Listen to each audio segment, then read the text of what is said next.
अस्सलाम वालेकुम। किरण है। अस्सलाम वालेकुम। आवाज आ रही है आपको?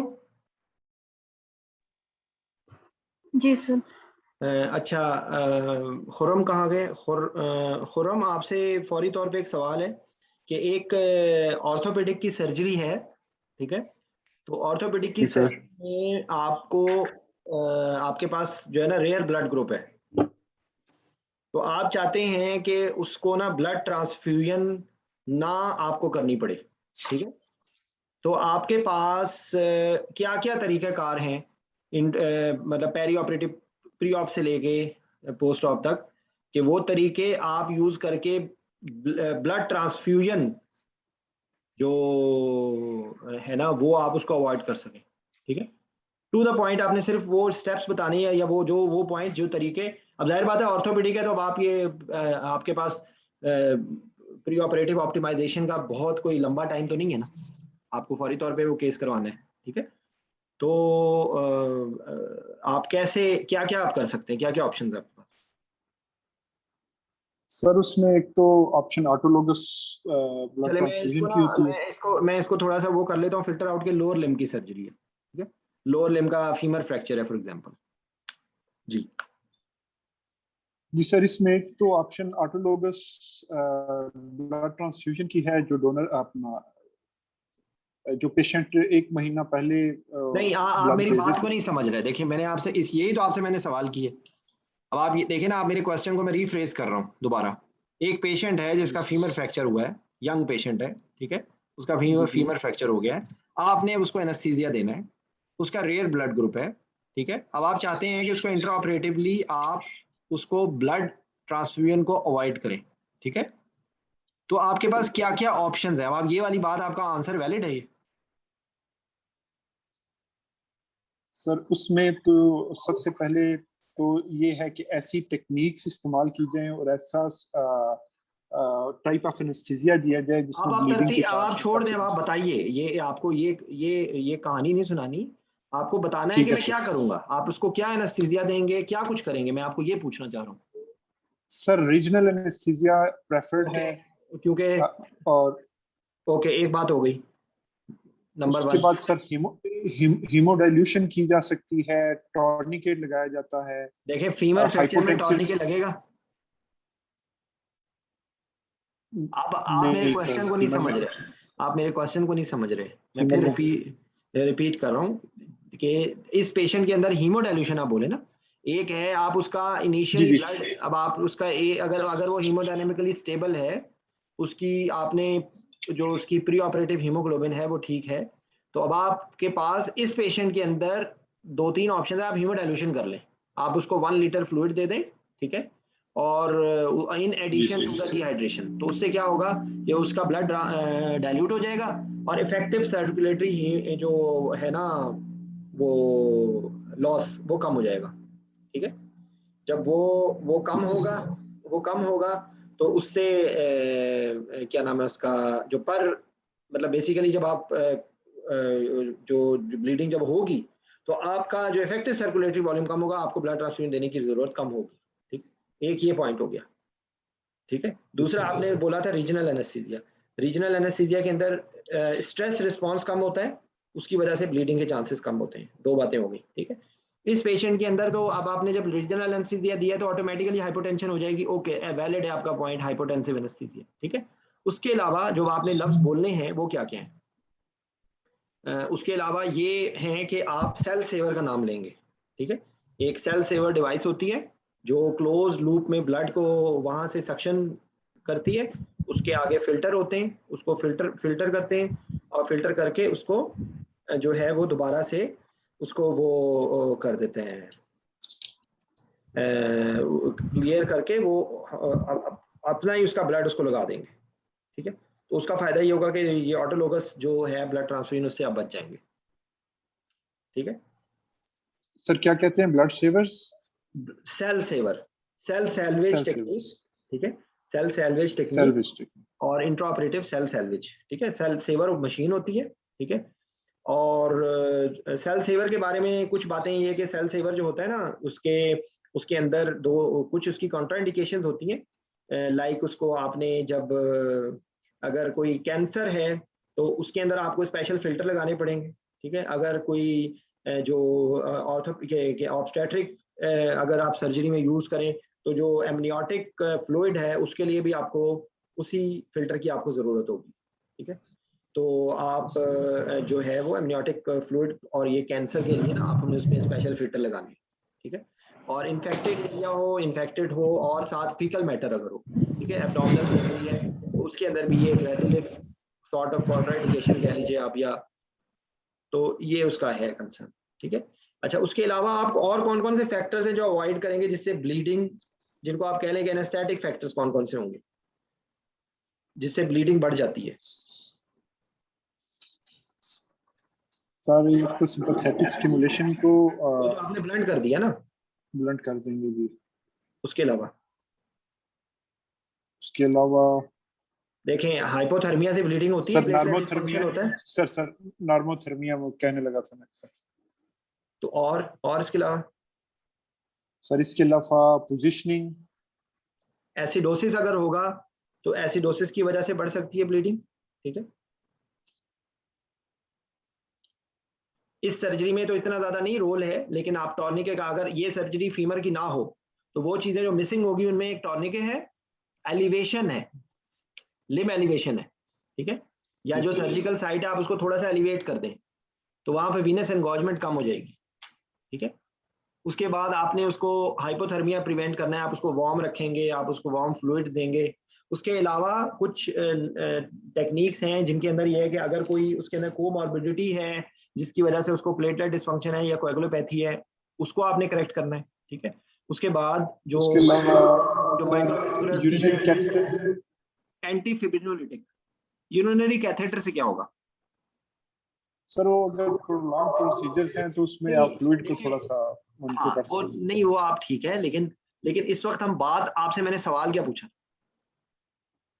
सवाल आपसे ये पूछा था कि ब्लड कंजर्वेटिव स्ट्रेटजीज क्या क्या होती है, ठीक है। उसके अंदर एक और चीज आएगी फिब्रिनोलिटिक, एंटी फिब्रिनोलिटिक, ठीक है। एंटी फिब्रिनोलिटिक कौन सी दवाई होती है? ट्रांसएनामिक एसिड, ठीक है, ट्रांसएनामिक एसिड, ठीक है। तो ये एक रफली है। नुसरत, इसके अंदर कोई और अगर कोई चीज मिस की है तो वो बताओ, शाबाश।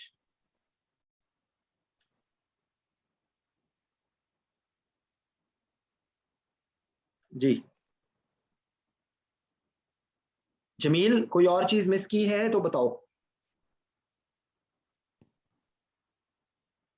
सर वो ये सर्जिकल एक्सपर्ट सर्जन या सर्जिकल टेक्निक जो है ना, वो जैसे कि क्लोज आईएम नेलिंग है, ठीक है, कंपैरेटिवली ओपन प्लेटिंग, हाँ जी, ये भी सर्जिकल टेक्निक, उसके अलावा बाकी बातें हमने बता दी हैं। और जो आप पहले बता रहे थे ना कि उसका ब्लड लेके स्टोर कर लेते हैं, वो टेक्निक बिल्कुल ठीक होती है। वो होता है कि ऐसी सर्जरी कि जिसकी इंटरनेशनल एग्जाम्स के अंदर आपसे जेहोवाज विटनेस के तौर पे आता है, ठीक है। या कोई ऐसी सर्जरी है जिसमें आप ब्लड आप एंटिसिपेट कर रहे हैं तो उसके अंदर आप उसका एनीमिया की करेक्शन बोलेंगे।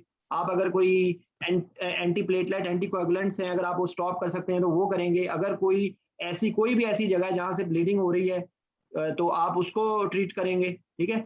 आप उसका एनीमिया को करेक्ट करेंगे थ्रू या तो ओरल आयरन या आईवी आयरन, या अगर कोई ऐसी कंडीशन है जिसमें एरिथ्रोपाइटिन की जरूरत है, यानी कि किसी भी तरीके से आप उसका हीमोग्लोबिन को बिल्डअप करेंगे, iron deficiency, folic acid deficiency, whatever the reason, और कोई ऐसे जिसके अंदर जिसकी वजह से ब्लीडिंग का सोर्स है, आप उसको बंद करेंगे, ठीक है। उसके बाद आप ये करेंगे कि आपने जो ब्लड आप निकाल के उसको सेव कर सकते हैं, इवन ये आप उसको over period of few months आप उसको करके उसका ब्लड को सेव कर सकते हैं, ठीक है।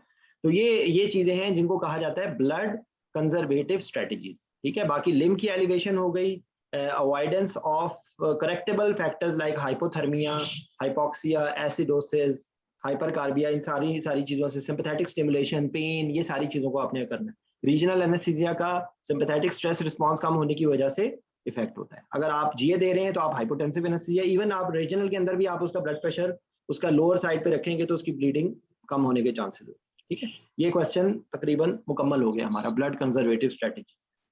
अच्छा, उसके बाद ऑर्थोपेडिक से रिलेटेड जो है ना वो बेसिकली कल हम लोगों ने fat embolism, bone cement syndrome और जो है वो एक्यूट लिम्ब कंपार्टमेंट सिंड्रोम, ये सारी चीजें हम लोगों ने पढ़ ली थी। ठीक है, अब एक मैं आपसे जनरल एक क्वेश्चन पूछना चाहता हूँ कि by what factors you decide general anaesthesia versus regional anaesthesia in orthopaedic patients and how do you choose specific block?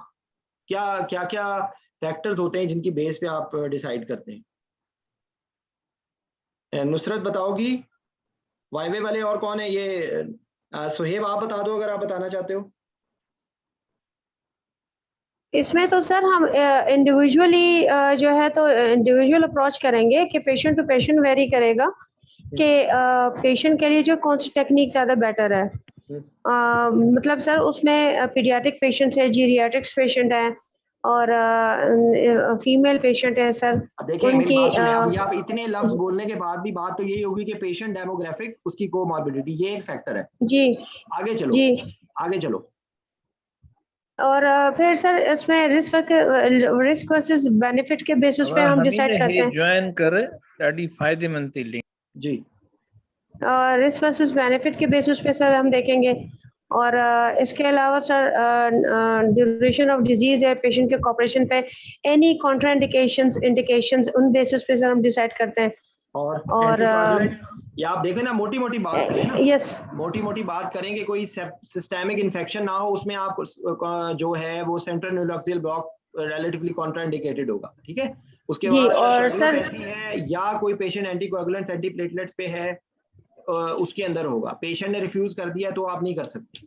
ठीक है, और ड्यूरेशन ऑफ सर्जरी, और सर फेलियर भी, अगर रीजनल का फेलियर हो गया उसमें, ठीक है, तो फिर हमें जैसे ये क्वेश्चन नहीं है। हाँ आपने जनरली जिन बातों पे आप डिसाइड करेंगे उसको, कोई अगर आपने उसको ब्लॉक लगाया है ऐसा जिसके अंदर उसकी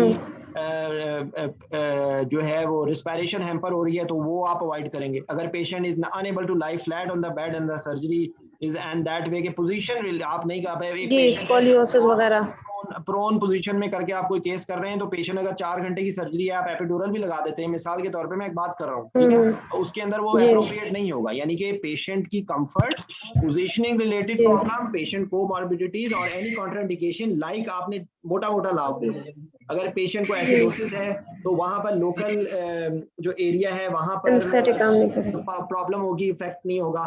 ठीक है, तो ये सारी चीजें होंगी जिनकी बेस पे आप डिसाइड करेंगे। ठीक है, ओके। अब अगर इंडिविजुअल, अगर आपसे मैं 2-4 सर्जरियों के नाम लूं कि एक पेशेंट की हैंड सर्जरी होनी है तो what will be the choice of regional block hand surgery के लिए? सर मेरा जो है तो सर उसमें मेरा जो है तो बायर्स ब्लॉक, इसमें मेरा जो है तो ये होगा, या फिर सर रिस्ट ब्लॉक में भी कर सकते हैं। सॉरी, ये ऑफ रिकॉर्ड बात है।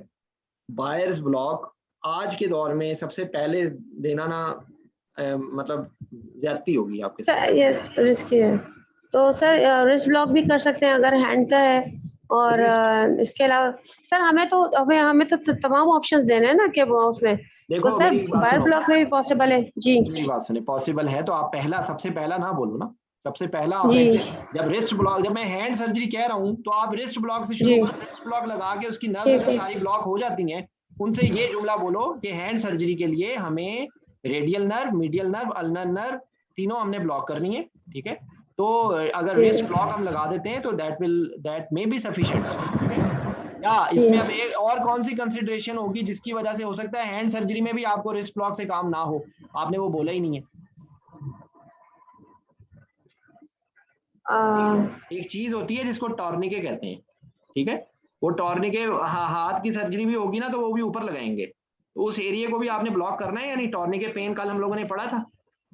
ठीक है, तो आपने टॉर्निके के एरिया को भी कवर करना है। तो आपने जो भी रीजनल एनेस्थीसिया की टेक्निक चूज करनी है उसके अंदर आपको ये भी होना चाहिए कि टॉर्निके अगर आपने अपर लिम्ब में लगाना है, आर्म में, तो आपको कौन कौन सी नर्व्स का एरिया जरूर ब्लॉक होना चाहिए? सर उसमें मस्कुलोकुटेनियस सॉरी, हाँ मस्कुलोकुटेनियस लेटरल कुटेनियस तो लिम्ब में है जी। हाँ जी, musculocutaneous nerve, medial cutaneous nerve of arm, intercostobrachial nerve, ठीक है। ये आपको उसको रिंग फॉर्म में आप करके उसको करते हैं। टॉर्निके पेन के बारे में कल हम लोगों ने डिस्कस कर लिया था, वो उसका हो गया। अब ये है कि इसकी आपने रिस्ट ब्लॉक बता दिया, मैंने आपको कह दिया भाई रिस्ट ब्लॉक में अगर टॉर्निके आप सर्जन से पूछेंगे, अगर उसने टॉर्निके लगाना है तो आप रिस्ट ब्लॉक नहीं करवा सकते, ठीक है। आपको दूसरी ऑप्शन देखनी पड़ेगी। आप उससे ऊपर आ जाए, एक्सिलरी ब्लॉक लगा देंगे। एक्सिलरी ब्लॉक में आपको लगाने में वैसे आप कंपेयर करें, अब मैं कोई ये कहे कि भाई इंफ्राक्लेविकुलर भी लगा सकते हैं, सुप्राक्लेविकुलर भी लगा सकते हैं, ठीक है। तो आप कहें कि भाई एक्सिलरी ब्लॉक को आपने उसकी फायदे बताएं या नुकसानात बताएं, क्या उसके फायदे हैं एक्सिलरी ब्लॉक लगाने के और क्या नुकसानात हैं?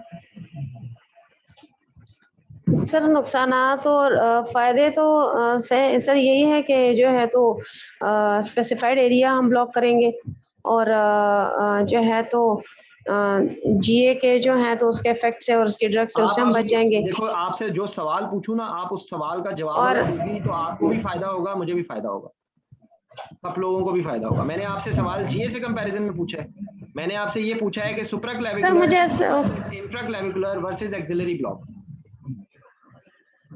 तो एक्सिलरी ब्लॉक के अंदर इंट्राक्लेविकुलर सर आप क्या कह रहे हैं?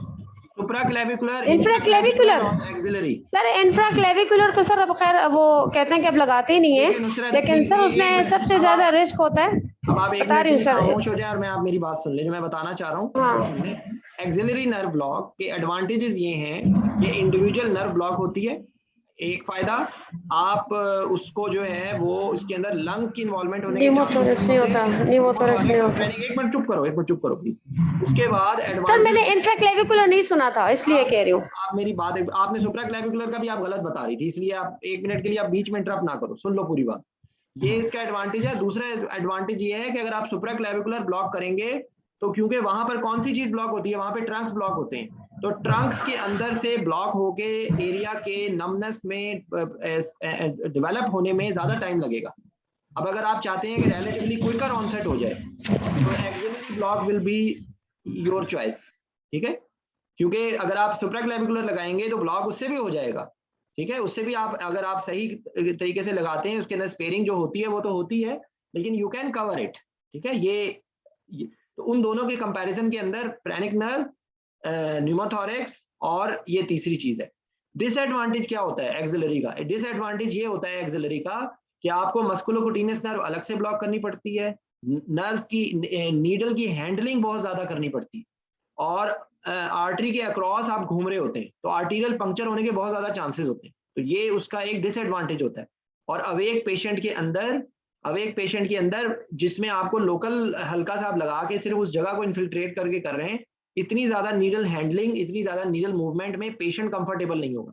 इसके अंदर जो आर्म की पोजीशन है वो आपको ऐसे रखनी पड़ती है कि जिसके अंदर आपको पेशेंट के लिए भी अनकंफर्टेबल होता है, ठीक है। तो ये इसके कोन्स हैं, ये इसके वो उसके प्रोज बता दिए, ये कोन्स बता दिए। सुप्राक्लेविकुलर का एडवांटेज क्या है? सबसे बड़ा एडवांटेज ये है सुप्राक्लेविकुलर का कि सबसे कम अवेक पेशेंट के अंदर ये अल्ट्रासाउंड से सबसे आसान तरीन ब्लॉक में से है लगाना। बहुत कम नीडल को ट्रेवल करना पड़ता है, कॉम्पैक्ट होता है। अगर आपने अच्छी पोजीशन पे, आपने उसमें भी आगे कॉन्सेप्ट है कि आप एक जगह पे लगाएं या मुख्तलिफ जगहों पे लगा के उसको चारों तरफ से कवर करें, लेकिन अगर आप सही तरह लगा देते हैं तो मैक्सिमम चांसेस हैं कि स्पेयरिंग के चांसेस वैसे ही कम है। इसमें सबसे कम इवन मस्कुलोकुटेनियस नर्व स्पेयर हो सकती है, लेकिन वो भी कवर होने के चांसेस होते हैं। तो supraclavicular is the best choice with that regard awake patient के अंदर। इंफ्राक्लेविकुलर के अंदर बहुत ज्यादा हाई रिस्क होता है न्यूमोथोरैक्स का, डीप होता है, डीप नीडल जाती है उसके अंदर। हो सकता है कि जो कॉमनली यूज जितने हमारे एनेस्थीसिया के ब्लॉक्स है ज्यादातर स्ट्रेट प्रोब से लगाए जाते हैं, इसके लिए आपको कर्व प्रोब की जरूरत पड़ सकती है। तो ये हैं वो चीजें कि जो आपको इंफ्राक्लेविकुलर, इसलिए अब इतनी कोई अच्छी टेक्निक अब नहीं लोग यूज करते, लगाने की जरूरत ही नहीं है। यानी कि compelling indication to give infraclavicular is not too much, ठीक है। बाकी कुछ और ब्लॉक्स हैं यहाँ पर जो कि आप यूज कर सकते हैं, लेकिन एक्चुअली बेसिकली सुप्राक्लेविकुलर या एक्सिलरी, आपको इन दोनों को आपने चूज करना है, और आप साथ बायस ब्लॉक भी कहते हैं। इंफ्राक्लेविकुलर जब आपको लिस्ट बतानी है तो आपने उसमें लिस्ट में इंफ्राक्लेविकुलर का भी बताना है, ठीक है। ये समझ आ गया, क्लियर हो गई है ये बात? यही अब आपके कौन से हैं, यही नुकसानात हैं, यही फायदे हैं। ये सारों के अंदर, चाहे आप आर्म की सर्जरी करवा रहे हैं, चाहे आप फोर आर्म की सर्जरी करवा रहे हैं, तो उसके अंदर ये सुप्राक्लेविकुलर कवर कर लेगा, मस्कुलोपोटेनियस नर्व की स्पेयरिंग हो सकती है, उसको आप अलग से ब्लॉक कर दें क्रोकोब्रैकियोलियस के जरिए। अब एक पेशेंट के अंदर क्या एडवांटेजेस होते हैं वो मैंने आपको बता दिया। अब सिर्फ इसके अंदर रह गया है शोल्डर। तो जो शोल्डर है उसके लिए जो बेस्ट ब्लॉक है वो इंटरस्कैलिनी ब्लॉक है, और इंटरस्कैलिनी ब्लॉक के अलावा आप उसमें आपको जो है ना सर्वाइकल प्लेक्सस ब्लॉक की कुछ नर्व्स को ब्लॉक करना पड़ता है, सुप्राक्लेविकुलर है, और जो है ना क्या नाम है उसका, सुप्रास्कैपुलर नर्व है, और कुछ और नर्व्स हैं जो आपको अलग से ब्लॉक करनी पड़ती है, ठीक है। वो एक एक्स्ट्रा होता है, लेकिन शोल्डर सर्जरी के लिए बेस्ट वो होता है। अच्छा, इसके अंदर जो उस वक्त मैं आपको भूल गया था एक बात बताना कि जब आपने ब्लॉक लगाना होता है तो आपको ये डिसाइड करना होता है कि क्या ये सोल एनेस्थेटिक एजेंट होगा या आप उसको एनाल्जेसिया के लिए दे रहे हैं, ठीक है। ट्रांसफर सर्वाइकल भी है, तो बेसिकली वो उसके अंदर आपने ये देखना होता है कि आप एनाल्जेसिया के लिए दे रहे हैं या आप सोल एनेस्थेटिक टेक्निक के लिए दे रहे हैं। जब आप सोल एनेस्थेटिक टेक्निक के लिए देंगे तो आपको कॉन्सेंट्रेटेड सोल्यूशन चाहिए होगा 0.5%, जिससे आपका मोटर ब्लॉकेट भी हो और नर्व्स अच्छी तरीके से पेनिट्रेट हो। जबकि 0.25% जो है वो उसमें सॉरी, जो अगर आपको एनाल्जेसिया के लिए चाहिए तो आप 0.25% और इवन आप उसको डाइल्यूट, उससे भी फर्दर डाइल्यूट कर सकते हैं, ठीक है। और ये इसके अपर लिम्ब के ब्लॉक्स के बारे में मोटी मोटी बातें। इसी तरीके से अगर आप लोअर लिम्ब के में आ जाएं तो लोअर लिम्ब के अंदर फुट्स, जी Hasam, what is your question? Sir interscalene block के बारे में पूछना था कि ये नर्व रूट्स को ब्लॉक करता है या ट्रंक्स को ब्लॉक करता है। एक दो जगहों पे कंफ्यूजन थी कि मिडल स्केलिन और इंटरस्केलिन के बीच में कौन सी चीजें होती हैं, नर्व रूट्स होती हैं या ट्रंक्स होती हैं? जो यार रूट होगी ना, हमें नजर आ रही होती है। रूट है। और सुप्राक्लेविकुलर और इंफ्राक्लेविकुलर ट्रंक लेवल पे है सर? ट्रंक और डिवीजन। सर इसमें एक फार्मूला मैंने TDCB, ये जो रिजॉर्ट्स नहीं है, TDCP है ना, वो P की जगह B कर दे। ट्रंक, डिविजन्स, कॉर्ड्स और ब्रांचेस, ठीक है सर। ये सर दिशान, सॉरी, अस्सलाम वालेकुम सर। ये सर ये फार्मूले याद नहीं होते, बस कॉन्सेप्ट बना के रखें कि जो इंटरस्केलिन ब्लॉक है वो देखें, हाँ वहां पर जिस तरीके से मर्जी आप याद रख लें, लेकिन ट्रंक, ये रूट, ट्रंक, और उसके बाद जो है कॉर्ड्स और ब्रांचेस, ये सही है आपका फार्मूला, ये ठीक है। असल में देखें, मैं आपको एक बात बताऊं, जितनी चीजों को आसान रखेंगे ना उतना आपके लिए वहां पर याद रखना आसान होगा, ठीक है। सर तो मैं ये इसमें बता रहा था कि सर ब्रांचेस का एक्सिलरी कर लें, ब्रांच का एक्सिलरी कर लें, और रूट्स का आप कर लें इसके लिए नहीं, सुप्राक्लेविकुलर का आपका ट्रंक्स और वो कर लें, कॉर्ड्स कर लें, और आखिर में इसका नहीं कॉर्ड्स वहां नहीं है, कॉर्ड्स नहीं है, कॉर्ड्स जो है इंफ्राक्लेविकुलर के कॉर्ड्स आते हैं, इंफ्राक्लेविकुलर कॉर्ड्स आते हैं। वहां पे आप देखें ट्रंक के फौरन बाद डिवीजन्स हो जाती हैं, ठीक है। तो इसलिए मतलब लाइक है कि वो आप ट्रंक और डिवीजन की बेसिकली इतनी सिग्निफिकेंस नहीं है, रूट, ट्रंक और कॉर्ड्स, ठीक है। डिवीजन की इतनी सिग्निफिकेंस नहीं है। लेकिन अगर एमसीक्यू वाले अगर ये बात सुन रहे हो तो एमसीक्यू वालों ने रूट लिखना है, ट्रंक लिखना है, कॉर्ड लिखना है और ब्रांचेस लिखनी है, पेरिफेरल। ये एमसीक्यू वालों के लिए इस तरह आंसर है, ठीक है। अच्छा सर, एक क्वेश्चन पूछ लूं? सॉरी, आपका अपना प्रोग्राम चल रहा होगा, लेकिन सर नहीं, मेरा कोई प्रोग्राम नहीं है, आप हमारे चीफ गेस्ट हैं, क्योंकि जिस दिन आप आते हैं हमारी महफिल सज जाती है, क्योंकि वैसे तो आगे पीछे आपके पास टाइम नहीं होता। सर इसमें एक चीज है, इंटरस्केलिन जो ब्लॉक है उसमें आपने कहा उसमें सर अल्नर नर्व को सेपरेट वो करते हैं। अल्नर नर्व, इसीलिए आप ऐसा ब्लॉक लगाते ही नहीं है ना, आपको शोल्डर सर्जरी के लिए अल्नर नर्व की जरूरत ही नहीं है, इसीलिए तो इंटरस्कैलिनी ब्लॉक जो है उसके लिए शोल्डर सर्जरी के लिए अप्रोप्रिएट है, ठीक है, with some local infiltration and some specific चीजों के साथ जो है interscalene for post of analgesia as well as intraoperative. Even अगर आप इंटरस्कैलिनी ब्लॉक में कराना चाहते हैं तो शोल्डर सर्जरी करवा सकते हैं, ठीक है, with some augmentation of the other nerve. जी अतीक, क्या कह रहे हैं आप? सर जो एम्बुलेशन सर्जरी या डे केयर सर्जरी में सर रीजनल एनेस्थीसिया का क्या रोल है, नंबर 1। सेकंड ये है कि कितने रिक्वायरमेंट्स है, क्या क्या चीज़ रिक्वायरमेंट्स है बिफोर एम्बुलेशन। और तीसरा क्वेश्चन ये है कि सर इसमें क्या तमाम सर्जरी फुट की हो सकती है, नहीं हो सकती, अगर आप मतलब एपिड्यूरल लगाए तो होंगी या नहीं होंगी। चौथा ये है कि सर आपके लैंडमार्क्स कौन से होंगे अगर आप लगाते हैं? एक मिनट, अलग अलग छोटे छोटे चले, मैं भूल जाऊंगा, इतना मैं वो देखें आपका सर इसके लिए रीजनल एनेस्थीसिया अलग एक डे रखेंगे, ये सर अतीक जो कह रहे हैं। नहीं ये बहुत नहीं, मैं जो पूछ रहा हूँ ना वो एम्बुलेटरी सर्जरी है, इसमें role of regional anaesthesia in ambulatory surgery में देखें, ये role of regional anaesthesia ambulatory surgery में ये है, आप अगर अपर लिम के लिए अगर अलग रूल है, लोअर लिम के लिए अलग रूल है। अगर आप अपर लिम के लिए कर रहे हैं तो आप जो है वो अगर पेशेंट की अगर मोटर मूवमेंट अभी वापस नहीं आई है तो भी आप उसको डिस्चार्ज कर सकते हैं विद केयर और सपोर्ट। आप उसको स्लिंग लगा के उसको पेशेंट को एजुकेट करके आप कर सकते हैं, लेकिन लोअर लिम के अंदर आप एम्बुलेट नहीं कर सकते जब तक पेशेंट का मोटर फंक्शन ना आए। ठीक है। अच्छा, तीसरा सर, अगर हम सेंट्रल न्यूरोलॉजिकल ब्लॉक के बारे में क्या कहते हैं? इसीलिए उसके लिए जो ड्रग ऑफ चॉइस कौन सी होती है सेंट्रल न्यूरोलॉजिकल ब्लॉक के अंदर? सर उसमें नहीं, drug of choice is not ropivacaine. Drug of choice is 2,3-क्लोरप्रोकेन। ठीक है, प्रोपिवाकीन है बिल्कुल। ये कब हमारे पास अवेलेबल नहीं है, इसलिए ropivacaine will be a better choice as compare to bupivacaine. ठीक है, वो एसाइसोमेर है सर इसका। हाँ जी, रोपिवाकीन का मोटर ब्लॉक रिलेटिवली कम होता है और जल्द उसकी अगर आप डोज कम देते हैं तो उसका इफेक्ट रिलेटिवली जल्दी वापस भी आएगा। ठीक है। अच्छा सर, दूसरा ये है कि सर लो डोज ओपियाइड और या ओपियाइड मिक्सचर जो है ना, ये दे सकते हैं? बिल्कुल दे सकते हैं। आपने लॉन्ग एक्टिंग नहीं देना, लॉन्ग एक्टिंग ना दे। मॉर्फिन से रिस्पिरेटरी डिप्रेशन होता है, तो जो बाकी ये फेंटानिल आप दे सकते हैं। फेंटानिल से क्वालिटी ऑफ ब्लॉक पे ज्यादा इफेक्ट होता है। ठीक है, ड्यूरेशन पे भी होता है, क्वालिटी पे भी होता है। ठीक है, ड्यूरेशन पे जब आप वो देंगे सर, आप ब्लॉक लगाएंगे एब्लेशन के लिए, तो what should be in your mind जो है ना, वो ये क्वेश्चन आया हुआ है।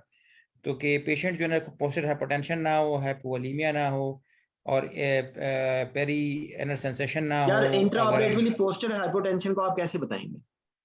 नहीं चीजों को रेलेवेंट नहीं सर, वो जो पूछ रहे हैं ना क्वेश्चन, वो ये है कि आप एम्बुलेशन के लिए क्या रिक्वायरमेंट है कि आप गुड एनाल्जेसिया। नहीं, देखें मेरी बात सुनिए, दोनों चीजों को आप मिक्सअप ना करें। एनाल्जेसिया तो हो ही जाएगा, यहाँ पर हमने एम्बुलेशन की बात करें, यूरिन पास करे। अगर आपने सेंट्रल न्यूरोलॉजिकल ब्लॉक लगाया ना, तो जब तक पेशेंट को यूरिन पास ना करे आप उसको डिस्चार्ज नहीं कर सकते। जब तक patient is able to mobilise ambulate करता आप उसको डिस्चार्ज नहीं कर सकते। ठीक है, और जो नॉर्मल डिस्चार्ज क्राइटेरिया है वो जरूर आज के साथ आ जाएगा। एल्टीट्यूड स्कोर जो है, जो पोस्ट ऑपरेटिव अल्ट्रा स्कोर किसी को पता है तो जरा ये कितनी तरह बसरा बता दें भाई। यार एक मिनट, पता है अतीक, वो मैं जो टॉपिक कवर करना चाह रहा हूं सर, इसमें 5 सर मैं ये 2-3 रह गए हैं, ये इस पर आपके हवाले है। अच्छा, तीसरा ये है कि जी बताएं सर, बताएं सर। जी बता दे चले। इसमें सर 5 होते हैं पैरामीटर्स, उसमें 3C है, और जिसमें एक तो सर्कुलेशन है, कॉन्शियसनेस है। ये इस तरह ना बताना 3C होता है वहां सर, ये सारा इंप्रेशन का बेड़ा गर्क कर लोगी अगर इस तरह बताना शुरू करो। ये फॉर्मूलों को अपने दिमाग के अंदर रिपीट कर रहा है, वहां पर बोलना नहीं है। सर मैं बता दूं अगर आपकी इजाजत हो। चलो बता, एक मिनट, चलो ठीक है यार, मैं क्या करूं, जिसको बताना है बता दे। अच्छा, मैं सर इसमें है कि पेशेंट का सर्कुलेशन में, पेशेंट का ब्लड प्रेशर जो है वो it should be base line से तकरीबन 20% या ऊपर हो या नीचे हो, और टैकीकार्डिक ना हो पेशेंट, और इसके अलावा इसका सैचुरेशन जो है ना on room air should be more than 90। ठीक है सर, और पेन फ्री हो, कोई उसको जो है ना नाजिया वोमिटिंग ना हो सर, जो ये देखते होते हैं हम। और सर इसके अलावा कॉन्शियस एंटायर प्लेस पर्सन हो और अपने रिफ्लेक्सेस इंटैक्ट कर सकता हो। ठीक है, और ऐड करना चाहिए तो देखिए इसके अंदर एक ज़हन में रखें बात, एक आपको मैं बहुत इंपॉर्टेंट बात बता रहा हूँ कि वहां पर ना आपके पास ये जब भी पूछा जाएगा ना, ये आपसे इतना टाइम नहीं होगा इतना लंबी डिटेल बताने का। ठीक है, तो आप ये अपने ज़हन में रखें कि जितना वो जुमला मैं बोलता हूँ ना, हिस्सा बजू से जुस्सा, जितना जिस चीज का हिस्सा है आप उसको उससे क्रॉस करने की कोशिश ना करें। ठीक है, क्योंकि ये अगर आप इतने लंबा बताएंगे ना आपके पास टाइम नहीं होगा। अगर वो अनलेस पूछे नहीं ना खुद से, तो आप ये कहेंगे according to altitude score we will see the vital sign. जो पांचों है ना उनके नाम बता दें, उनकी आगे डिटेल बताने की जरूरत नहीं है खुद से, इतना टाइम नहीं होगा। ये बात समझ आई है आपको? सर वाइटल साइन में क्या क्या आएंगे सर? इसमें एक तो बीपी हो गया, पल्स, रेस्पिरेटरी रेट, आपने बताया टेम्परेचर। सही है, जाहिर बात है आपने गलत थोड़ी बताया है, आपने बिल्कुल सही बताया है। लेकिन मैं आपको ये सिर्फ कह रहा हूँ कि वहां पर आपने इस चीज को फिल्टर करना है कि आप किस जगह पे कितना बोलना है आपने, क्योंकि आपको ये समझ लेना कि ये एल्ड्रिड स्कोर आपसे अलग से तो कोई नहीं पूछेगा।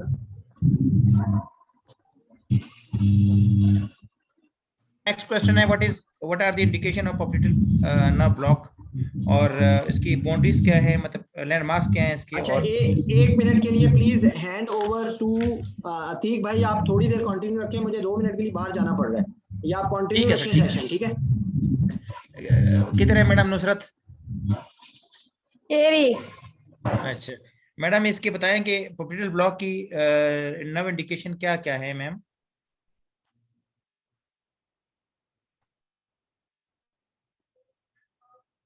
व्हाट आर दी सर्जरी, किस लिए लगाते हैं पॉप्यूलेटेड ब्लॉक?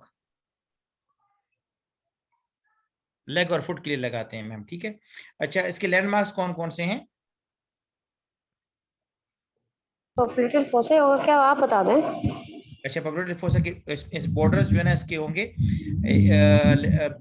बाइसेप लेकिन फेमोरस जो पॉप्यूलेटेड लेटरली। नहीं, आप पॉप्यूलेटेड फोसा किस में बता रहे हैं, उसके इंडिकेशन क्या बता रहे हैं आप? पॉप्यूलेटेड नर्व ब्लॉक क्यों लगाते हैं ये बता दें। हाँ, ये तो मैं कह रहा हूँ ना, क्या इंडिकेशन है। हाँ जी जी बताएं। नहीं, मैं तो आपसे पूछ रही हूँ क्या इंडिकेशन है, जी अभी आप जी बता जी, जितनी भी सर्जरीज हो रही है ना बिलो दी जो है नी से नीचे जितनी भी सर्जरीज हो रही हैं उस सबके इंडिकेशन सबके लिए लगा सकती हैं, ठीक है। लेकिन डॉक्टर अतीक, जो अगर हम एंकल ब्लॉक में कोई सर्जरी करते हैं तो उसके तो इंडिविजुअल 5 नर्व्स हैं जिसको हम ब्लॉक कर रहे होते हैं, ठीक है। वो है एंटीरियर पोस्टीरियर टिबियल है, डीप एंड सुपरफिशियल पेरोनियल है, सूरल है, और वो है अपना स्टेफनस है, ठीक नहीं है। मैडम, तो आप ये गलत लाइन पे चली गई मैडम। ये जो नहीं, आप कह रहे हैं ना बिलो नी जो आप कह रहे हैं, तो मैं ये कह रही हूँ कि अगर उसके नहीं बिलो नी तो फिर एंकल भी आ रहा है ना, फुट भी आ रहा है। नहीं, वो तो तो एक अलग इसलिए ब्लॉक है ना। वो अगर आपके फुट के मैडम ये नीचे जो फॉर एग्जांपल किसी को एब्सेस है, किसी को और चीज है, अगर अच्छा ठीक है, सुपरफिशियल प्रोसेस के लिए ठीक है। सुपरफिशियल प्रोसेस के लिए भी है, जितने भी लेग्स की प्रोसीजर है ना, टेंडन रप्चर है, टेंडन रिपेयर है, बाकी चीजें हैं जितनी नहीं है वो कैल्सिनोसिस वगैरह करते होते हैं जितनी। नहीं, अच्छा, एक मिनट लैंडमार्क्स इसमें 1 सेकंड मेरी बात सुने।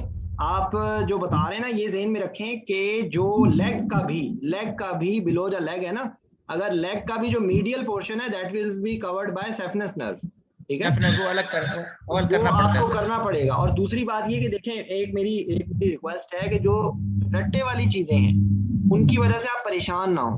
आपको कॉन्सेप्ट अगर क्लियर होगा तो आपको कोई फेल नहीं करेगा। मेरा नहीं ख्याल कि ये पॉपुलिटियर ये टोक्स में पूछ सकते हैं आपसे लैंडमार्क्स, तो टोक्स के अंदर तो आपको सारे लैंडमार्क्स पता होने चाहिए, लेकिन टेबल वाइवे में इसकी नहीं गुंजाइश जरूरत होगी। ये बात मैं आपको दावे से कह सकता हूँ कि आपसे टेबल वाइवे में पॉपुलिटियल नर्व ब्लॉक के कोई लैंडमार्क नहीं पूछे मोस्ट प्रोबेबली, ठीक है। तो उसमें इस चीज का मतलब आप इस चीज को आप एंटिसिपेट करें। इसलिए मेरी कोशिश होती है कि यहाँ पर कई दफा जो रट्टे वाली चीजें होती है ना, वो मैं उनको इंटेंशनली स्किप कर देता हूँ, क्योंकि रट्टे वाली चीजों को वो मैं आपका कोई उसमें कोई बेनिफिट तो नहीं कर रहा ना। वो तो एक क्लियर कट चीज है, ओपन वाइड चीज है, वो उसको मैं स्किप कर देता हूँ कई दफा, ठीक है। तो ये आप जहन में रखें। लोअर लिम्ब की सर्जरी का मैं जो आपको बता रहा था अतीक, वो उसके अंदर जहन में रखें कि पॉप्लिटियल नर्व ब्लॉक की क्या एडवांटेजेस हैं। आपने पॉप्लिटियल नर्व ब्लॉक लगाया, अब आप ये सवाल का जवाब दें। ये वो सवाल है जो आपको पता होना चाहिए, क्योंकि आप उसमें एक्सप्लेन कर सकते हैं। फिर मुझे बताएं कि एक पेशेंट को आपने पॉप्लिटियल नर्व ब्लॉक लगाना है और एक आपने उसको कोई शैटिक नर्व से आपको अपर अप्रोच में लगाना चाह रहे हैं, तो उसमें एक बेसिक डिफरेंस क्या है? सर इसमें अगर हम सर एनाल्जेसिक लगा सकते हैं सर। नहीं, ये आप क्वेश्चन को पिक नहीं किया आपने। वो तो शैटिक नर्व अगर ऊपर से ब्लॉक करेंगे तो ज्यादा बेहतर नहीं होगा। लेकिन अगर सर हमें नीचे वाला सर, अगर टांग नीचे अगर कोई मसला, ये क्वेश्चन ये आंसर नहीं है। आप इस क्वेश्चन की तरफ नहीं जा रहे, क्योंकि ये किताब में नहीं लिखा हुआ, इसलिए आप फंस रहे हैं। सोचे जरा, पॉप्लिटियल नर्व ब्लॉक क्या सुपाइन पोजीशन में लगाया जा सकता है? नहीं सर, लगाया जा सकता है, लगाया जा सकता है जी। सुपाइन पोजीशन में जी, सुपाइन पोजीशन में सर प्रोन में लगाते हैं, लेटरल में लगाते हैं सर। लेटरल की भी मैंडेटरी नहीं है, आप लगा सकते हैं, सुपाइन पोजीशन के अंदर आप सुपाइन में पोजीशन कैसे को, लगाते हैं? लेग को आप एलिवेट करें और आप अल्ट्रासाउंड रखें, लैटरली जाना है ना आपने। मेरी बात समझ आई है आपको? सर तो लेटर, अच्छा पोजीशन तो लेटर, अप्रोच तो लेटरल होगी ना सर? नहीं, मैं अप्रोच नहीं कह रहा, सुपाइन पोजीशन मैंने बोला। ठीक है मेरी बात समझ आ गई है? यानी कि आपको इसका सबसे बड़ा एडवांटेज ये है कि अगर आपने शियाटिक नर्व ब्लॉक की अपर अप्रोच करेंगे तो आपको प्रोन करना पड़ेगा, लिथोटमी करना पड़ेगा, वो आपके लिए, पेशेंट के लिए भी प्रॉब्लमेटिक है। ठीक है, तो इसका पॉप्लिटियल का सबसे बड़ा एडवांटेज ये है कि you just don't need to change the position. आप उसी पोजीशन में आप उसको लगाएं एडक्टर कैनाल ब्लॉक, आपकी सेफनस नर्व ब्लॉक हो गई, और उसी पोजीशन में आप उसको लगाएं पॉप्लिटियल नर्व ब्लॉक, आपकी लोअर लिम्ब पूरा ब्लॉक हो गया, लोअर लेग से नीचे नीचे। समझ आ गई बात? अच्छा सर, आगे जाऊं सर? जी। अच्छा, ये आगे क्वेश्चन दिया हुआ है कि you have to anaesthetize a 3-year young child for एक सेकंड, जो आपने पहले क्वेश्चन पूछे थे ना डे सर्जरी के रेफरेंस से, वो समझ आ गए ना कि डे सर्जरी में आपकी प्रायोरिटी है एम्बुलेशन, लोअर लिम्ब के लिए अलग है, अपर लिम्ब के लिए अलग है। लोअर लिम्ब के अंदर आप भेज सकते हैं अगर ना भी हो, लेकिन आपने उसको केयर बतानी है और आपने उसके अंदर स्लिंग जरूर लगानी है। ठीक है, और उसको एजुकेट करना है कि भाई अगर उसकी मोटर फंक्शन नहीं वापस आता तो he has to come back. ठीक है, लेकिन लोअर लिम्ब के अंदर वो है। जी एक मिनट क्वेश्चन ले लें प्लीज, फिर आप अपने क्वेश्चन को होल्ड रखें। अतीक जी, अजहर भाई। यार अस्सलाम वालेकुम सबको। जिशान, मैं सिर्फ ये क्लैरिफाई करना चाह रहा था कि आपका discharge criteria consist of 2 phases। One phase is from your recovery, ठीक है, जिसमें आप एल्ड्रीट क्राइटेरिया अप्लाई करते हैं, और आप जो डिस्कस कर रहे हैं that is the discharge from hospital, that is a phase 2। उस पे मॉडिफाइड एल्ड्रीट लगता है। तो वो मतलब आप इन दोनों चीजों को मिक्स कर रहे हैं। उसमें क्या डिफरेंस होता है मतलब इसको, वो जो आप कह रहे हैं, अगर वो यूरिन पास नहीं करा तो मैं पाको से तो उसको भेज सकता हूँ। एग्जैक्टली नहीं, हम मैंने उस वक्त बात ही नहीं की है, मैं डिस्चार्ज आई एम सॉरी, मैं जरा क्लैरिफाई समझ गया। आप बिल्कुल सही, आपका बिल्कुल वैलिड पॉइंट है, आपका बिल्कुल वैलिड पॉइंट है। हाँ, बस मैंने कहा बच्चों को कंफ्यूजन ना हो, बस phase 1 phase 2 को रखें, थोड़ा सा ही डिफरेंस है। और अब परसेंटेज कोई काउंट नहीं करता, now it is millimetres of mercury, 10 to 20 millimeters of mercury variation plus minus। जी अच्छा, और एक ये modified post anaesthesia discharge scoring system, ये क्या होता है पैड्स? यार इन्हीं पैरामीटर्स के ऊपर है, ऐसे गलत हो जाएगा, इस वक्त पढ़ा नहीं हुआ, लेकिन वो नंबरिंग यही है जैसे एक ब्रिगेडियर जी अतीक, ये देखें प्लीज, आप पैड्स चेक करें। कोई बंदा इसको गूगल करे, अरसलान इसको गूगल करो जरा। जी आपका क्या क्वेश्चन था अस्साम? सर मैं कह रहा था आप लोअर लिम्ब ब्लॉक्स एक सीक्वेंस में शायद बताने लगे थे विद रेफरेंस ऑफ सर्जरीज, जिस तरह अपर लिम्ब का जी मैं वो बता देता हूँ, मैं उनका क्वेश्चन ले रहा हूँ, यार पैड्स है post anaesthesia discharge scoring system. ठीक है जी, अतीक अपना क्वेश्चन बता दें, फिर हम लोअर लिम्ब मुकम्मल कर लें। अच्छा सर, क्वेश्चन ये है सर, ये लोअर लिम्ब के क्वेश्चन ये है, अगर आपके पास एक बच्चा है 3 साल और वो हाइपोस्पोडियोसिस के लिए आपने इसको करना है, और ये चाइल्ड जो है ना उसका वालिद चाहता है कि इसका पेन फ्री हो ऑपरेशन के बाद, तो आप इसको कैसे इसके दर्द कम कर सकते हो? एक तो IVNL जैसे हो गया, एक पिनाइल ब्लॉक हो गया, एक लोकल इन्फिल्ट्रेशन हो गई, और तीसरा जो है ना कार्डियल एपिड्यूरल हो गया सर। अच्छा, मैं आपकी इसमें क्लैरिफिकेशन कर दूं कि ये ये लोअर लिम्ब नहीं है, ये ट्रंक है। This is not lower limb, ये लोअर लिम्ब नहीं है, ये ट्रंक है। ठीक है, ठीक है सर, ठीक है। जेनिटो हाँ नहीं, वो इंटीरियर एब्डोमिनल वॉल में आएगा, मतलब ट्रंक है ना, आप उसको ट्रंक बोलेंगे ना, वो ट्रंक है। अच्छा सर, ठीक है। अच्छा, दूसरा ये है कि सर इसमें कितना डोज इस्तेमाल करेंगे कार्डियल एपिड्यूरल के लिए? यार 1 ml पर kg 0.25%। सर इसमें 0.5 है। यार देखो मेरी बात सुनो, वो आर्मिटेज रिजीम है ना, उसको आर्मिटेज रिजीम के जरिए करेंगे। ठीक है, आपको हाइपोस्पेडियस के अंदर जो होती है वो कहाँ तक आती है, उसकी इंसियन कहाँ तक आती है?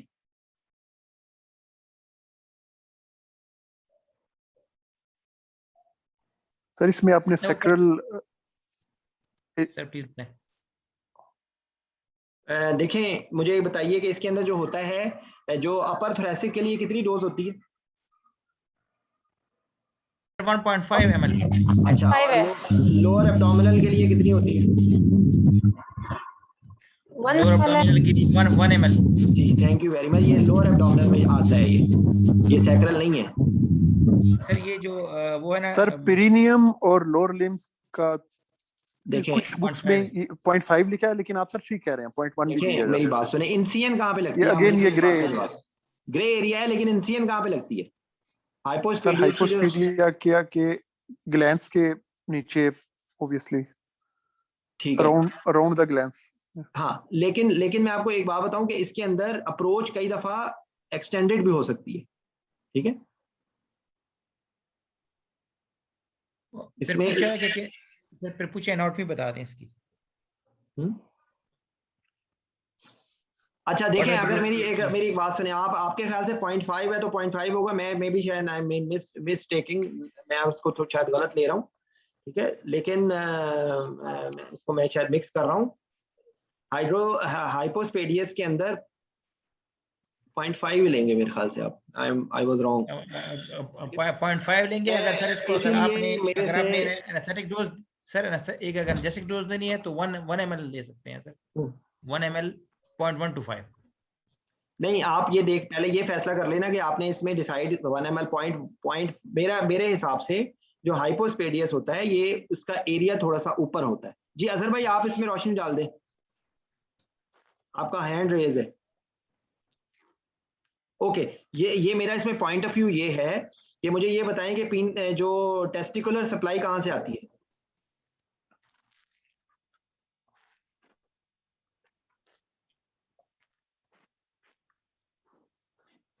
वो थोड़ा सा हाई अप होता है ना, तो ये प्योरली सैक्रल नहीं होता। इसमें लंबर मुझे बताएं, जो आइलियो इन्वाइलर नर्व होती है, मुझे बताइए कि आइलियो इन्वाइलर नर्व है वो कहाँ से आती है? सॉरी, आइलियो इन्वाइलर कह रहा हूँ, जेनिटोफेमरल, आई एम सॉरी, जेनिटोफेमरल नर्व कहाँ से आती है? सर ये L2 L3 किसकी है? इसकी है P12 L1। नहीं, जेनिटोफेमरल की L1 L2, जेनिटोफेमरल L1 L2 है, ठीक है? ठीक है, तो बेसिकली इसमें मैं इस पॉइंट ऑफ व्यू से कह रहा हूं कि ये सैक्रल नहीं है, ये मैं आपको बता रहा हूं। हाइपोस्पेडियस इज नॉट सैक्रल। अब सैक्रल के लिए मुझे याद नहीं है 0.5 है या 1 है, तो प्रैक्टिकली आपको पता है, प्रैक्टिकल थोड़े से दुनिया बदल जाती है तो ये रटे वाली चीजें भूल जाती हैं, ठीक है? तो आप इसको चेक कर लें, ये 0.5 है या 1 है, इट डजंट मैटर। देखें, याद रखें बात आपके इसमें माइनर सा डिफरेंस है। आप अगर उसको आप एग्जैक्टली उसका क्वेश्चन में आपको पता चल जाएगी बात। हाइपोस्पेडियस मेरा ख्याल है कि 1 ml पर केजी होना चाहिए। आई अगेन डाउट, अगर 0.5 है तो वो भी ठीक है। आप उसको, अगर आपको कंफ्यूजन है तो आप 0.5 to 1 ml पर केजी बोल दें, आपका आंसर गलत नहीं होगा। इसके अंदर बिल्कुल कोई फिक्स रूल नहीं है, ठीक है? अगर ऊपर लेवल चाहिए आपको तो आपको ज्यादा डोज चाहिए, ठीक है? ये कंफर्म कर लें इस चीज को ना, क्योंकि मैं थोड़ा सा डी ट्रैक हो गया, मैं कुछ और बताना चाह रहा था, लोअर लिम्ब को मैं मुकम्मल करना चाह रहा हूँ, तो मेरी इस वक्त कॉन्सेंट्रेशन इसकी तरफ नहीं थी, इसलिए मैं गलत बोल गया हूँ। अगर है तो आप उसको कंफर्म कर दें, ठीक है? मेरा पॉइंट ऑफ व्यू सिर्फ ये है कि हाइपोस्पेडियस का लेवल थोड़ा सा हायर अप है। I hope you are clear, ठीक है? अच्छा, अब अगर हमने फुट की बात कर ली, फुट की के लिए हमें जो 5 नर्व्स हैं वो ब्लॉक करनी होती हैं, तो उसके अंदर MCQ का भी ये क्वेश्चन है, और वैसे भी आपको पता होना चाहिए कि जो मीडियल साइड ऑफ होगा ना foot, middle side of foot, big toe, इसकी अगर सर्जरी है या आपको एनाल्जेसिया के लिए आपको फिट की, आप ओवरऑल अगर उन्होंने मेंशन नहीं किया कि कौन सा साइड है, कौन से एरिया की है, तो तब आपको शैटिक नर्व ब्लॉक के, शैटिक नर्व का भी आपने कंपोनेंट ब्लॉक करना है, और आपने फेमरल नर्व का कंपोनेंट जो है जाके सेफनेस नर्व है, वो दोनों ब्लॉक करना है, अदरवाइज आपका एनेस्थीसिया मुकम्मल नहीं होगा, ठीक है?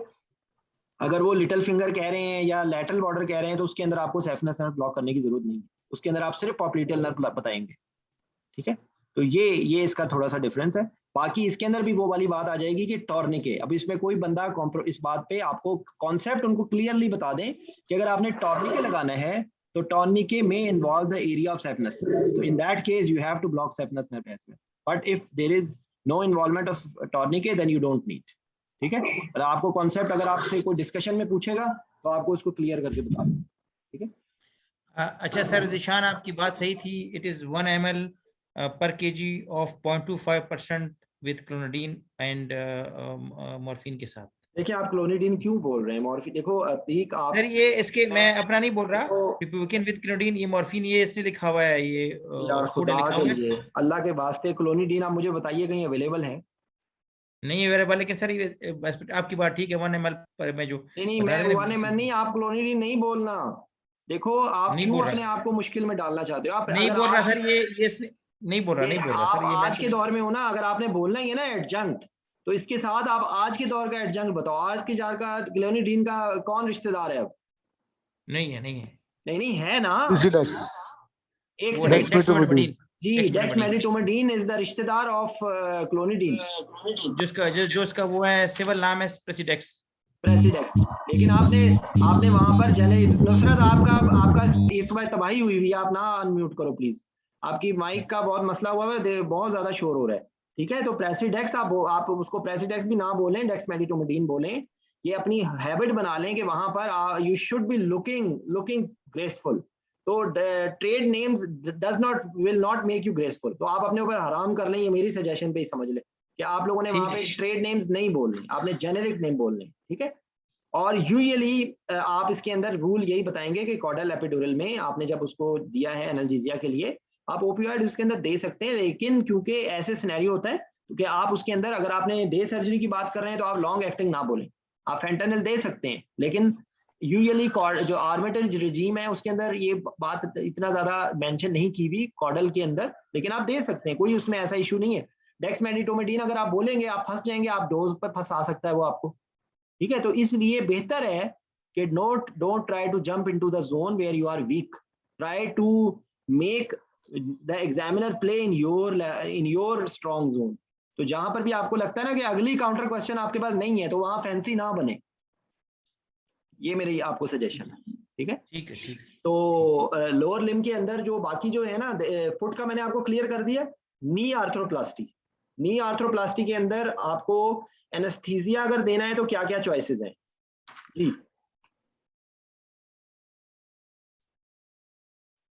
जी मुझसे पूछ रहे हैं, आप ही बता दो।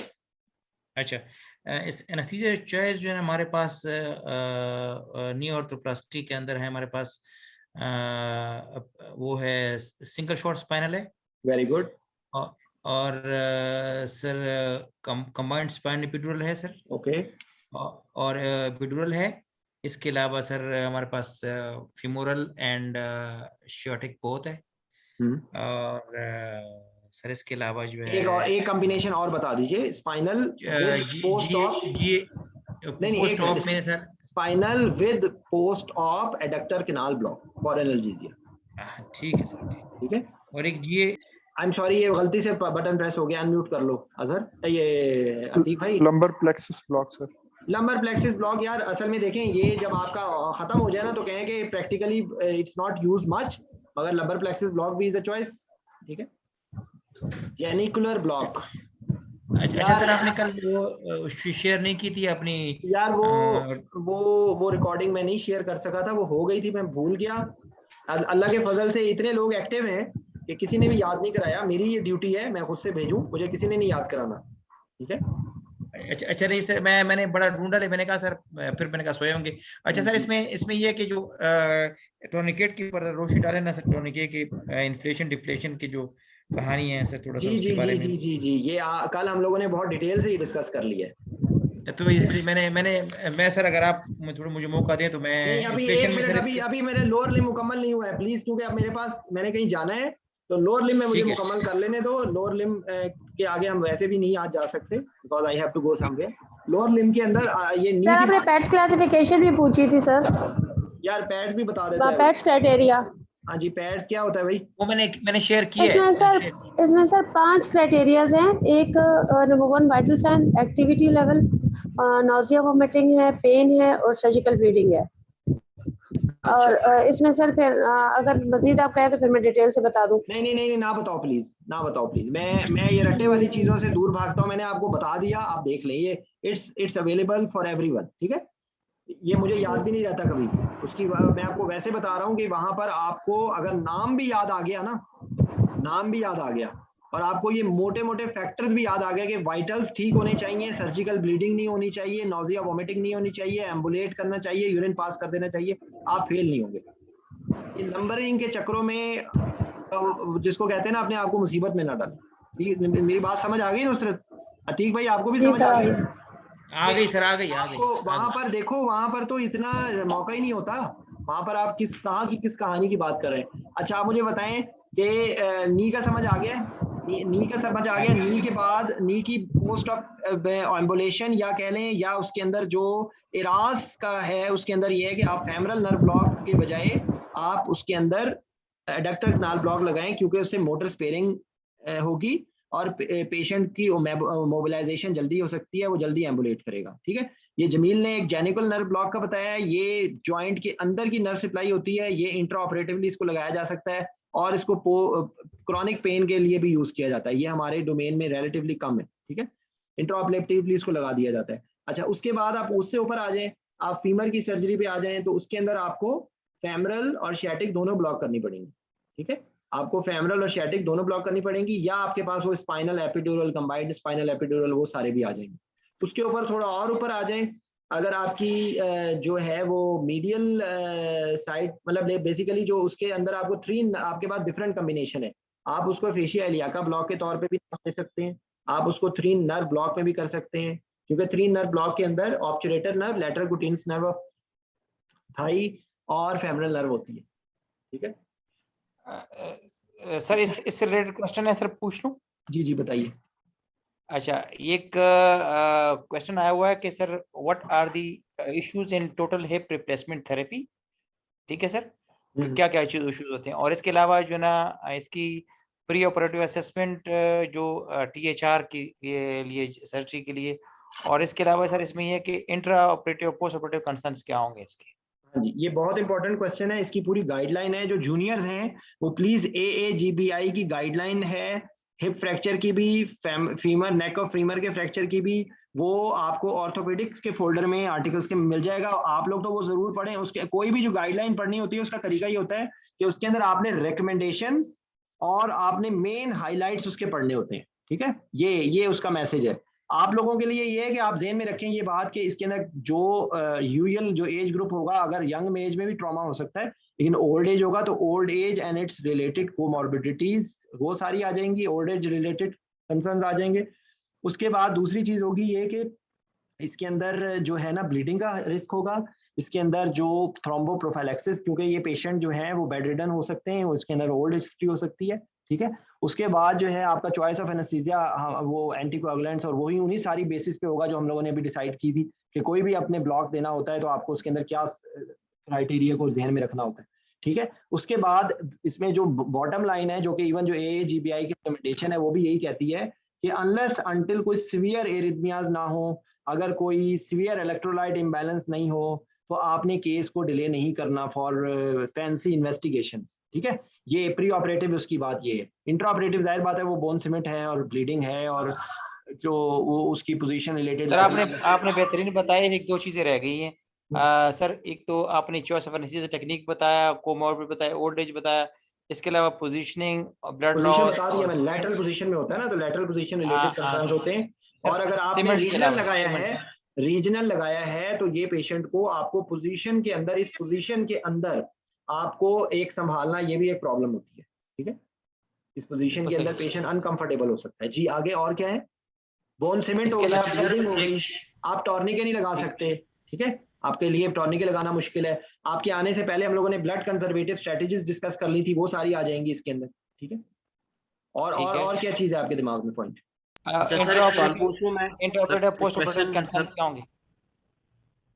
जी जमील। अच्छा सर, मुझे जो एक क्वेश्चन है जेन में कि जब हम मोस्टली जब ट्रांसफर करते हैं तो मोस्टली हम फेमरल ब्लॉक लगाते हैं। किसी को ये क्वेश्चन मुझे पूछा गया था कोई एग्जाम में कि आप कौन सी नर्व जो है ना एक ब्लॉक लगाएंगे ये एनाल्जेसिया के लिए जो है ना प्री ऑपरेटिवली, तो मैंने उसको कहा था 3 in 1 कर लेंगे या फेमरल लगाने को, उसने कहा कि नहीं। फिर मैंने कहा 3 in 1, कहता नहीं। फिर ऐसे उसने सारा हला दिया था। फिर मैं कंफ्यूज था कि और इसमें एरिया में हम तो मोस्टली यही करते हैं कि फेमरल ब्लॉक लगाते हैं, फिर उसके बाद पेशेंट को फेमरल नर्व अगर बोला था ना तो वो आंसर शायद हो, आप उसमें 3 नर्व ब्लॉक लगाएंगे। वो भी उसको मैंने कहा है, मैंने कहा 3 in 1 है, पता कहता नहीं है यार, नहीं। फिर अब पता नहीं है, आंसर ढूंढ के बताओ। और ये जो है ना things to do and not to do, वो उसके अंदर सीवियर एरिथमियाज, इलेक्ट्रोलाइट इम्बैलेंस, कोई ऐसी चीज होगी तो आप उसमें एको करवाएंगे, अदरवाइज आप एको नहीं के लिए आप नहीं करेंगे, क्योंकि उस टाइम पे आपकी कोई इससे आपकी मैनेजमेंट में कोई इफेक्ट नहीं पड़ेगा। जी डॉक्टर अच्छा शाइस्ता, सर, आपका ये क्या सवाल है? इसका जवाब फीमोरल नर्व ब्लॉक है सर। सर मैंने एक चीज और पढ़ी है कि सर जो अगर टोटल हिप रिप्लेसमेंट सर्जरी होती है उसमें अगर सर्जन को से हम ये पूछ रहे हैं कि ये मतलब उन्होंने एक्सरे देखा है कि ये जो फीमर नेक का फ्रैक्चर है ये एक्स्ट्रा कैप्सुलर है या इंट्रा कैप्सुलर है, तो सर अगर एक्स्ट्रा कैप्सुलर होता है यानी जो बेस ऑफ फीमर नेक या सब ट्रोकेंटेरिक होता है फ्रैक्चर, उसमें वो it's fracture is more associated with bleeding as compare to the intra capsular जो कि सब ट्रांस सर्वाइकल उसका जो फ्रैक्चर होता है ना, यानी उसकी वो लोग अगर बता देंगे तो हम एंटिसिपेट कर लेंगे कि ब्लड लॉस किसमें ज्यादा होगा। तो बिल्कुल बिल्कुल। फायदा होगा। एक्चुअली देखें जो ये जो हिप सर्जरी वाला क्वेश्चन है ना, ये मैंने सोचा था कि मैं एल्डरली में कवर करूंगा, तो इसलिए मैं आपको बता रहा हूँ ना कि कई दफा चीजें वो मेरे डोमेन से वो हो जाती हैं, दिमाग कई दफा ना, ये टॉपिक एल्डरली में हम पूरी तरीके से कवर कर लेंगे इंशाल्लाह, ठीक है। लेकिन इसमें मोटी मोटी बातें ये ध्यान में रखें कि इसमें ब्लीडिंग है, पेन है, पोजीशनिंग है, और इवन आपको पोजीशनिंग से पहले जो जमील में मिस कर गया था, तो जमील ने याद करा दिया कि पोजीशनिंग करने के लिए भी आपको ब्लॉक लगाने की जरूरत होती है।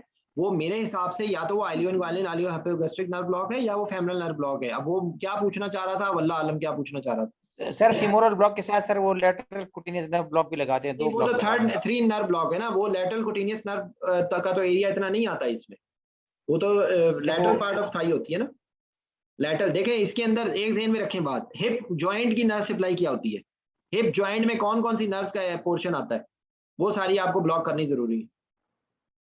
जी आप बताइए। सर मुझसे पूछ रहे हैं? जी जी आपसे पूछ रहा हूँ। आप, मैंने कहा अच्छा, ना आप मेरे इसमें सर हिट लिस्ट पे हैं।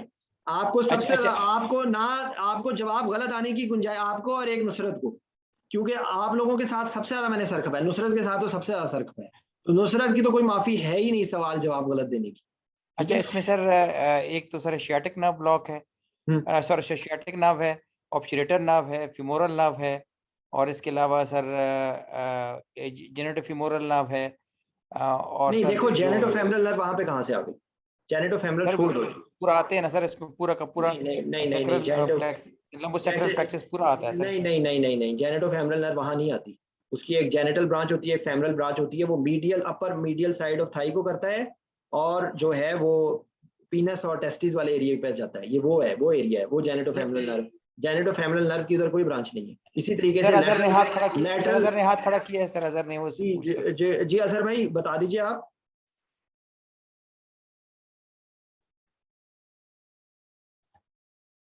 अजहर भाई कुछ कहना चाहते हैं?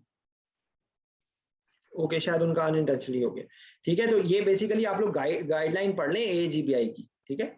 मैं उसके अंदर बेसिकली जी जीशान, सॉरी आप कुछ कहना चाह रहे थे जीशान। सर? जी जी जी बेटा, मैं ये कह रहा था कि जो लेटेस्ट अप्रोच है रिगार्डिंग द हिप सर्जरी, इसको कहते हैं पैंग ब्लॉक, PENG ब्लॉक, क्योंकि जो कैप्सूल है हिप जॉइंट का, इसकी इतनी वेरिएशन है, जो आपने मेन नर्व्स बताई है, इसके अलावा ट्रंक से भी आती है।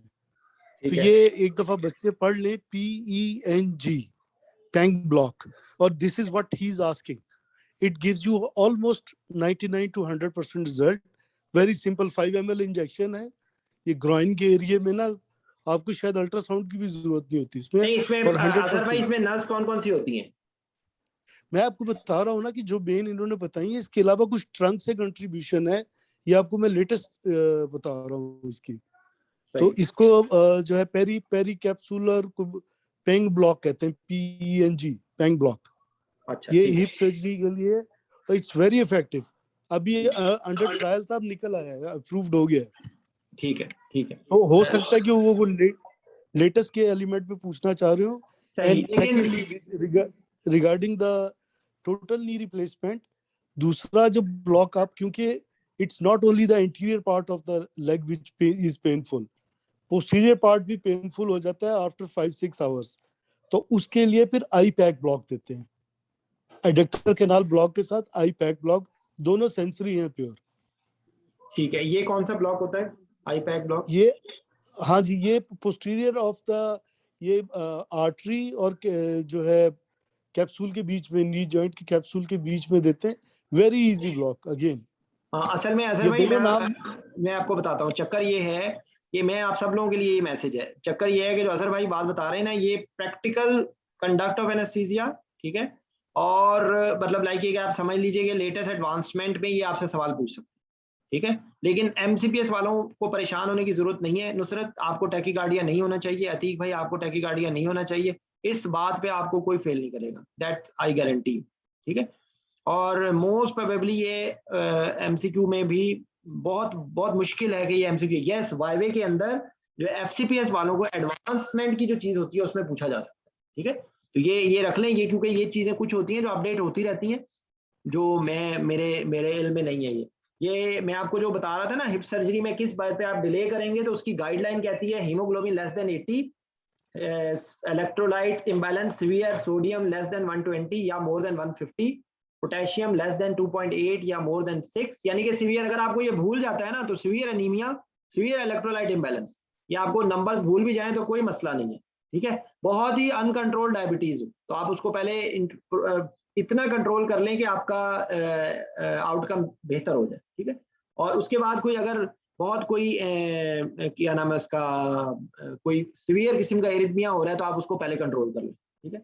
और उसके बाद है रिवर्सिबल कोएगुलोपैथी और चेस्ट इन्फेक्शन विद सेप्सिस, ठीक है। उसके अंदर आप उसको थोड़ा सा ऑप्टिमाइज कर सकते हैं आप उसको, लेकिन अदरवाइज एको के लिए या कोई और माइनर इलेक्ट्रोलाइट इम्बैलेंस के लिए आप हिप सर्जरी को डिले नहीं करेंगे, ठीक है। तो हिप के बारे में बात हो गई, कुछ एडवांस बातें भी हो गई, ये पैंक ब्लॉक, और ये मुझे नहीं पता था, ये मेरा ख्याल है कि अभी ये डिस्कशन एक ब्लॉग्स की हो रही थी, वहां पे मैंने इसका नाम सुना था, but I couldn't probe it, ठीक है। तो ये आपसे टेबल वाईवे के अंदर एडवांस के अंदर पूछ सकते हैं, ठीक है, लेकिन एमसीपीएस वाले ना परेशान, एमसीपीएस वालों से नहीं पूछेंगे, ठीक है। और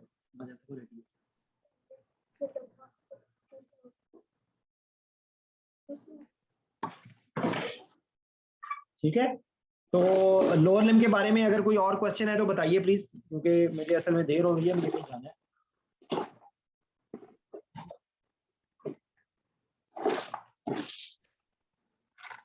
जी अतीक भाई, कोई ऐड करनी है चीज लोअर लिम्ब के ब्लॉक्स के बारे में मोटी मोटी?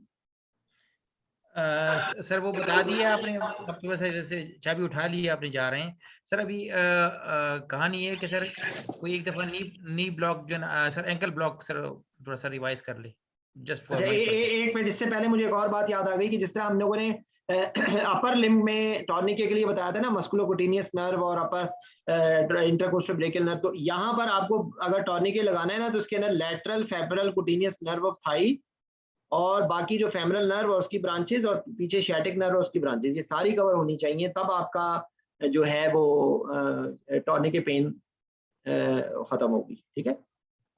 तो इन एंकल ब्लॉक के बारे में बता दो भाई मैडम नुसरत। 5 नर्व्स हैं सर जिनको सर मैं बताऊं? जी जी मैडम जी बताओ। एक मिनट वाईवे वालों को प्रेफरेंस है, प्लीज खुद बताइए आप। सर सिर्फ नर्व्स के नेम बताते हैं। अच्छा सर सेफनस नर्व है, टिबियल नर्व है, नहीं वो डीप पेरोनियल, जगह बताएं जहाँ लगानी सुपरफिशियल है। पेरोनियल। ये आप पोस्टीरियर टू मीडियल मेल्यूलस आपको सेफनस अपना पोस्टीरियर टिबियल मिलेगी, एंटीरियर टू मीडियल मेल्यूलस आपको सेफनस मिलेगी, एंड सॉरी खुरम, गलती से हो गया, अनम्यूट कर लें आप। सर आप जाएं सर, हम कर लेंगे, हम ये डिस्कस कर लेंगे सर। हाँ नहीं आप ये कर लें, मुकम्मल कर लें, मुकम्मल कर लेते हैं सर। ये जी बोलें सर, जो लैटरल मेल्यूलस है उसके पीछे जो ना आपका वो मिलेगा, सूरज मिलेगी आपका, मेरी मेडियल मेल्यूलस के फ्रंट पे आपको, एंटीरियर पे आपको सेफनस मिलेगी, टिबियल मिलेगी आपको, और जो ऊप सुपरफिशियल अगर आपके वो जो करते होते हैं तो एक सुपरफिशियल आपको वो मिलेगा पेरोनियल मिलेगी और से डीप जाएंगे तो डीप पेरोनियल मिलेगी। Deep कोई यहाँ ब्रांच पर बेसिकली मीडियल मैलुलस और लैटरल मैलुलस के दरमियान में एक रिंग शेप करते हैं, पहले डीप लगाते हैं तो वो डीप पेरोनियल हो जाती है, और सुपरफिशियल एक व्हील बना देते हैं तो आपकी सेफनेस नर्व और सुपरफिशियल पेरोनियल हो जाती है। और मीडियल मैलुलस की जो पोस्टीरियरली आप करते हैं तो पोस्टीरियर टिबियल हो जाती है, लैटरल मैलुलस की पोस्टीरियरली करते हैं तो आपकी सुरल नर्व हो जाती है। Thank you very much. ठीक है, थैंक यू सर, जज़ाकल्लाह। तो बाकी ये है कि तकरीबन मैंने कोशिश किया, अगर कोई और क्वेश्चन है तो पूछ लीजिएगा। इसको हम आगे करेंगे पोजीशनिंग और नर्व इंजरी, जो कि असल में आज मैं करना चाह रहा था लेकिन एक्चुअली ये चीज लंबी थी, ये नहीं कर सके मुकम्मल। और कुछ ट्रंक ब्लॉक्स का भी है, लेकिन पहले ऑर्थोपेडिक के अंदर मैं ट्रंक ब्लॉक्स को नहीं कवर कर रहा, वो मैस्टेक्टमी और उसके लिए अलग से कर लेंगे। ठीक है, ओके जी, थैंक यू वेरी मच। इंशाल्लाह जिंदगी बखैर, कल मुलाकात हो। हाँ नहीं, आई एम सॉरी, मैं जो है ना कल आई विल बी बिजी, मेरे बेटे की सालगिरह है तो I will not be around. ठीक है, तो परसों इंशाल्लाह जुमे वाले दिन जो है ना वो हम 3 बजे से लेके 5 बजे तक करेंगे। ठीक है, जुमे वाले दिन 3 बजे से लेके 5 बजे तक ये ऑर्थोपेडिक का सारा पोर्शन कवर कर लेंगे। ठीक है सर, ये जो दोनों सर भिजवा दें ये जी बिल्कुल, मैं भिजवा दूंगा। ये वाला तो हो गया है, वो मैं अभी आपको कर दूंगा, वो कल हो गया था अपलोड। अगर पुराना है तो पुराना ही भिजवा दीजिएगा सर, आपके पास पुराने भी हैं जी। ओके जी, टेक केयर। नुसरत जो है ना समझ आ गई ये बातें कि नहीं? आज नुसरत की बैटरी भी डाउन है, स्पीकर भी सर बैटरी डाउन नहीं, आप बार बार म्यूट कर देते थे तो मैंने कहा चलो ठीक है। नहीं, म्यूट ही सही। वो म्यूट इस वजह से करता था क्योंकि आपका स्पीकर बहुत शोर मचा रहा था। फिर सर मैंने एंट्री चेंज कर दी थी। चले, ओके जी, अस्सलाम वालेकुम। समझ आ गया ना भाई? कोई कंफ्यूजन तो नहीं है एट द मोमेंट? कोई अगर सवाल पूछना चाहते हैं तो पूछ लें प्लीज। शाइस्ता, सॉरी आपका नर्व्स के नाम नहीं बताने दिया। ये असल में ये वाइवा होने दो, इन सब लोगों को फारिग होने दो, फिर सबको। सर मैं इसलिए कह रही थी, हाँ इसलिए कह रही थी कि मुझे बहुत अच्छी तरह याद है ज़बानी रटते हुए। देखें, वो सवाल का कुछ जवाब चीजें रट लेनी चाहिए तो अच्छी बात है। वो सवाल का जवाब नहीं पूछता मैं, नुसरत से भी नहीं पूछता जो उसको आता होता है। जो मुझे पता होता है ना कि नुसरत को आता है, मैं कोशिश करके चुन के वो सवाल पूछता हूं। हाँ सर, जहाँ पे मेरी बेइज्जती होनी है तब चुन के वो सवाल करते हैं मुझसे। सर आपको पता कैसे लग गया कि हमें आता है? सर आपको पता क्या चल रही है मेरी बेइज्जती होनी है? ये आप जब मेरी जगह पे आओगे ना इंशाल्लाह तो फिर आपको पता चलेगा। ठीक है, ये अतीक भाई है ना, अतीक भाई रेडी बैठे हैं। अतीक भाई ने ना खुदा की कसम इतना खतरनाक एग्जामिनर बनना है ना, अतीक भाई ने तबाही मचा देनी है। लेकिन सर ये फेल किसी को नहीं करेगा। अतीक भाई ने ना गुगलियां मारी है। अतीक भाई ने गुगलियां मार के ना अगले बंदों का बेड़ा गर्क कर देना। लेकिन सर रहमदी लोगों ने पास नहीं करेगा। मेरा सर एग्जाम निकल जाए फिर क्या पढ़ाएंगे इंशाल्लाह पढ़ेंगे। ओके जी, टेक केयर, अस्सलाम वालेकुम। ओके सर, वालेकुम अस्सलाम।